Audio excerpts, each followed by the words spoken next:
ಕಲ್ಲು.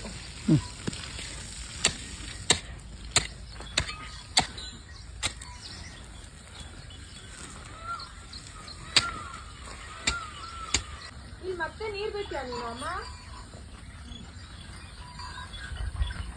ಸ್ಪ್ರಿಂಕ್ಲರ್ ಮಾಡು ಅಪ್ಪ ಅಲ್ಲಿ.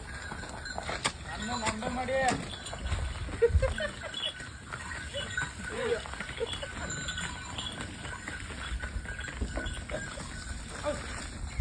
ಆಯ್ತು ಅನ್ಸುತ್ತೆ, ಬೇಕಾದಷ್ಟು ಇಲ್ಲೆಲ್ಲ ಅರ್ಧಾಯ್ತು. ಇದು ಬೇಕಾದಷ್ಟಮ್ಮ, ನೀ ಇಷ್ಟು ಮಾಡಿಬಿಟ್ರೆ ನ್ಯಾಷನಲ್ ಲೆವೆಲ್ ಹೋಗ್ಬೋದು, ಯಾವ ಕಾಂಪಿಟೇಷನ್ ಬೇಕಾದ್ರು. ಬೇರೆ ಟ್ರೈನಿಂಗ್ ಅವಶ್ಯಕತೆ ಇಲ್ಲ. ಅವ್ರ ಮನೇಲಿ ಸ್ವಲ್ಪ ಹಿತ್ತಲಿದ್ದು ಈ ಥರ ಆಗುತ್ತೆ, ಕ್ಲೀನಿಂಗು ಕೆಲಸಗಳು ಮಾಡ್ತಾಯಿದ್ರೆ ಅದೇ ಸಾಕು.